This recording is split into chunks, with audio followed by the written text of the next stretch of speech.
Hey everyone, I'm coming to you from my workspace here at home, and I just wanted to share some exciting updates about the wing. My last video I know was about 6 months ago at this point, and I was working on the inboard flaps, and I am happy to report that the design work for those has finished up.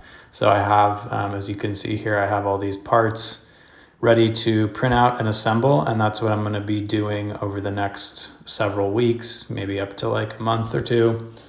So I'll be sharing videos hopefully pretty frequently around that whole process, just as I assemble that piece and make sure that the flaps work as intended.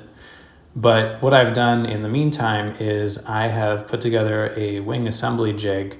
So it's basically like a bunch of scaffolding for the wing, and the purpose is to keep everything precisely in alignment as I assemble everything. There's a ton of parts in the wing, obviously, and they need to be held pretty precisely in place. I mean, I'm dealing with tolerances that are under, I would say, a millimeter for the wing in general. So everything needs to be very, very precise and not move or bend or warp as I'm putting it together. So this thing here really helps achieve that.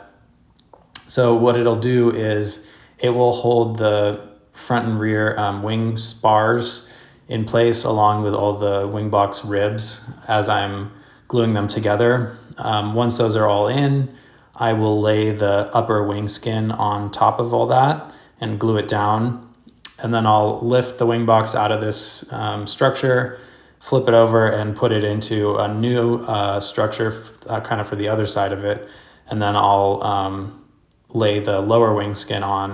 And then once that's all fused together, the wing box should be pretty rigid, so I won't have to worry as much about it bending or warping. And then I'll take that and I'll drop it into a third assembly jig that'll help me attach the slats and the flaps and all the other good stuff and get it all finalized. And this was also kind of a chance for me to get some practice again with cutting stuff out and assembling it. I haven't really touched any of this for years at this point.